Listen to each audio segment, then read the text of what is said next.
તો ગાઈસ જય માતાજી, જય દ્વારકાધીશ. ફરી એકવાર સ્વાગત છે તમારું આપણા એક નવા બ્લોગમાં. અને આજે સવારમાં જો આપણે મમરી બનાવવાનું ચાલુ થઈ ગયું છે. અને આ જો પરસેવો કેટલો પરસેવો વળી ગયો છે. તો એ મમરી બનાવવાનું ચાલુ છે. તમારે મમરી ખાવી હોય તો આવી જાઓ. તો ગાઈસ મમરી બની જાય છે, ખાવી હોય તો હાલો. મસ્ત ગરમા ગરમ મમરી બનાવી છે.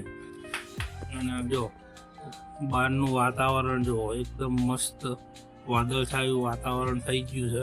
પણ અમારે દુઃખની વાત શું ખબર છે, ફરતે બધે ગામમાં વરસાદ આવ્યો, અમારે હજુ વરસાદ આવ્યો નથી. એટલે હજુ પણ અમે વરસાદ વાટ જોઈને બેઠા છીએ કે ક્યારે વરસાદ આવે અને ક્યારે ગરમીમાંથી થોડી રાહત થાય.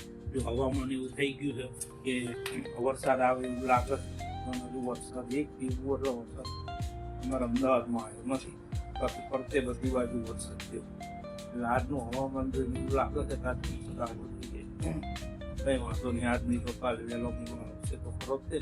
બાકી ત્યાં જો મમરી પડી છે, મમરી ખાવી તમારે ખાવી ચાલો.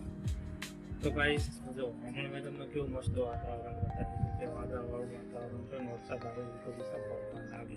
પણ હવે તો જો તડકો કાઢ્યો, ફૂલ તડકો કાઢ્યો. અમને લાગતું કે વરસાદ આવે એટલે વરસાદની તો વાટ જ જોવાની છે.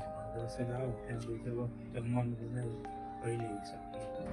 તો કઈ સવારમાં ના આવ્યો, બપોરે ના આવ્યો અને હવે પડી ગઈ સાંજના વાગે છે લગભગ 5:30 ટાઈમ થયો છે. પણ હજુ વરસાદના કોઈ ઠેકાણા નથી. એની બતાવવા માટે સ્પેશિયલ છે ધાબા ઉપર આવ્યો છે. હું તમને પેલા આકાશ બતાવું છું. ફરતું અમારું આકાશ છે. અહીંયા તમે જો વાદળ છે, ભરપૂર વાદળ. પણ સહેજે નામની સવારનો વરસાદ આવ્યો નથી કે નથી. અને સાચું નહીં માનો તમે, મેં બપોરે ન્યૂઝમાં જોયું ને તો ન્યૂઝમાં બધી જગ્યાએ એવું કહે છે, બધી જગ્યાએ વરસાદ છે. પણ અમદાવાદ જિલ્લા છોડી, અને અમદાવાદ જિલ્લામાં એવું કહેવાય છે હજુ વાત જોવી પડશે.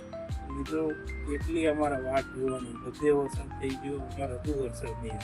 અને હજુ તમને એવું લાગતું હોય ને કે હજુ હું ખોટું બોલું છું તો હું જો તમને બતાવું છું. આમાં રસ્તો છે, રસ્તો પૂરો, બાજુની જમીન ગમી, બધી વસ્તુ થઈ છે.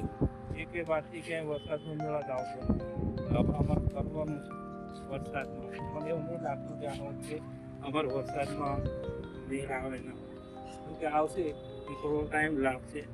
કેટલો ટાઈમ લાગશે તો ભગવાન જાણે.